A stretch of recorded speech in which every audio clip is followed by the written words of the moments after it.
Good morning students. तो आज हम स्टैटिस्टिकल मैकेनिक्स में पढ़ रहे हैं thermodynamic functions in terms of partition function. तो पिछले लेक्चर में हम पार्टीशन फंक्शन तो आपका पढ़ चुके थे। तो अब जो हम पढ़ रहे हैं वो क्या पढ़ रहे हैं, thermodynamic function in terms of partition function. तो इसमें आपका फर्स्ट आता है internal energy and partition function. इसमें हम क्या करते हैं, एक सिस्टम कंसीडर करते हैं।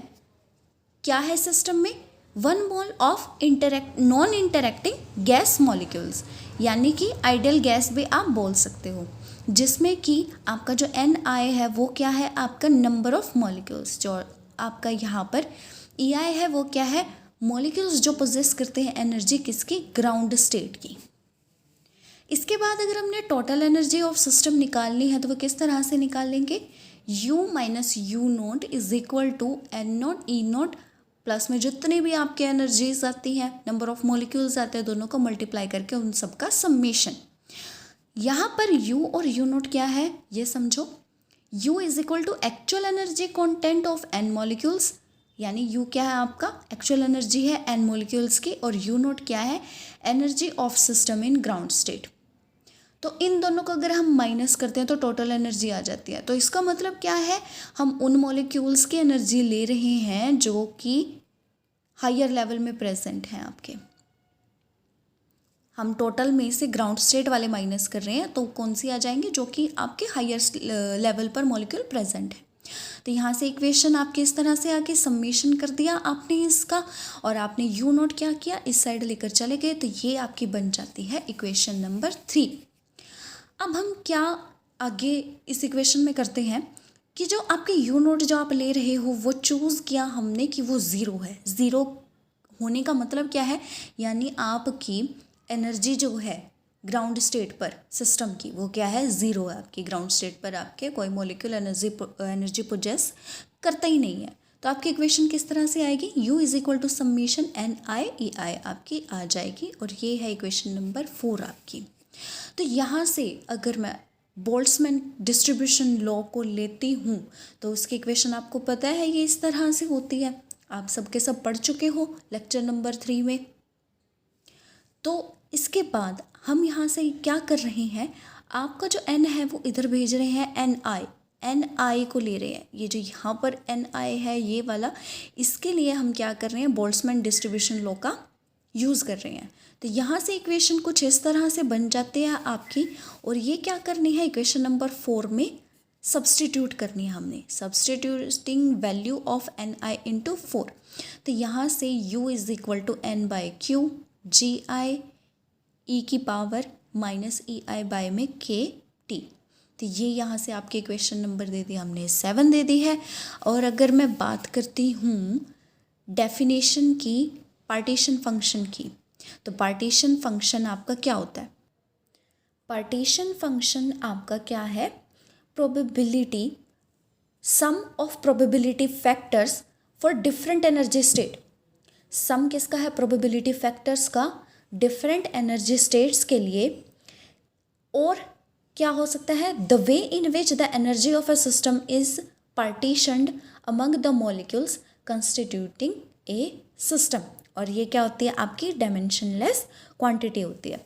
तो इसकी आपकी यहाँ पर ये इक्वेशन दे रखी है, जस्ट इसका हम आगे यूज़ करेंगे। उससे पहले हमें क्या करना है, 8 जो इक्वेशन हमने ली है पार्टीशन फंक्शन की, इसका क्या करना है, डिफ्रेंशिएट करना है with respect to temperature at constant volume.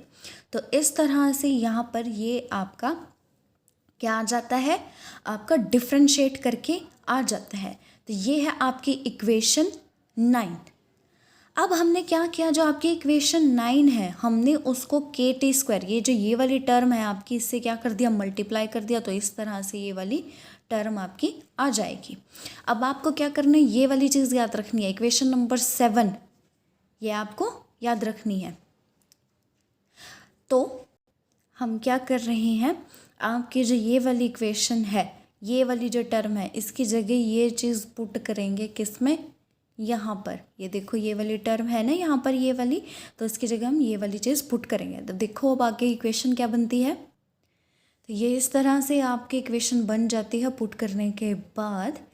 तो इसको अगर हम सॉल्व करते हैं, इसको सॉल्व करने के बाद हमारे पास क्या आ जाता है, जो आपकी ये इक्वेशन है, ये आप इसको आपका पार्शियल क्यू बाय में क्यू जो है आपको इस तरह से भी इसको लिख सकते हो। तो ये आपकी इक्वेशन नंबर 11 आ जाएगी, जहाँ पर जो n है वो आपका एवोगैड्रोस नंबर है। और अगर मैं फॉर 1 मोल ऑफ गैस की बात करूँ तो उसमें क्या होता है, आपका NK is equal to gas constant आ जाता है। ये R क्या आपका gas constant, where R is molar gas constant. और जो आपकी इक्वेशन नंबर 11 है ये किस तरह से चेंज हो जाएगी, बस NK को रिप्लेस कर दो। तो U is equal to RT square partial natural log Q by में पार्शियल टी कांस्टेंट आपका वॉल्यूम। तो ये आपकी इक्वेशन नंबर 12 आ गई है। अब जो इसके आगे आपके जितनी भी सारी चीज़ें आएंगी, थर्मोडायनामिक टर्म्स जो आपकी आएंगी, ये इक्वेशन ज़रूर आपकी यूज़ होगी, या फिर इस इक्वेशन में जितनी चीज़ें करवाई हैं वो सारी की सारी आगे यूज़ होंगी। तो प्लीज़ इस वाली को अच्छे से कर लेना, आगे वाली आपके आराम से हो जाएंगी। जैसे कि अब हम यहाँ पे क्या पढ़ रहे हैं, enthalpy and partition function. Enthalpy क्या है आपकी, एक थर्मोडायनामिक क्वांटिटी है जो कि क्या है, total heat content of a system.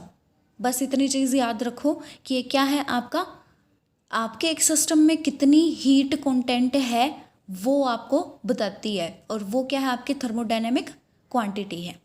तो ये आपकी एंथैल्पी है। It is equal to the internal energy of the system, या फिर प्रोडक्ट है किसका, प्रेशर और वॉल्यूम का। तो ये आपकी एंथैल्पी एक्सप्लेन की हुई है। और आगे जो इसमें आता है, अगर मैं एंथैल्पी और पार्टीशन फंक्शन की बात करूं तो इसका रिलेशन आगे किस तरह से आता है, enthalpy of 1 mole of an ideal gas is defined as, ये जितनी भी चीज़ें हैं यहाँ पर, ये मैं आपको पहले भी बता चुकी हूँ कि आपको थर्मोडायनामिक प्रॉपर्टीज़ और जो इसके इक्वेशंस हैं वो सारी की सारी याद करनी है। ये आपकी इक्वेशन नंबर